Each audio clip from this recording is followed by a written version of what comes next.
जैनब, हम एक दूसरे से अलग नहीं रह सकते। इस घर की बेटी काम पर जा रही है, ये दिन भी देखना था। नाइला, मैं तुमसे बहस नहीं कर सकती बिल्कुल भी। मैं रूहान को लेकर परेशान हूँ और अपने बाबा की बीमारी की वजह से भी। मैं और उमर दोबारा साथ हैं। वाह यार, शुक्र है खुदा का, फाइनली हो गया। मुझे तो लगा था इम्पॉसिबल है। हम एक दूसरे से बहुत मोहब्बत करते हैं। रिश्ता खत्म हो गया था मगर जज्बात कभी खत्म नहीं हुए।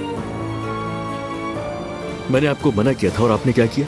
सीधा ले जाके मुझे उसके सामने खड़ा कर दिया। मेरी दोस्त बीमार है, मुझे अयादत के लिए जाना है। उमर, उनाल, उसका भतीजा अज़लान, इस बार तुम फंस गई उरूज।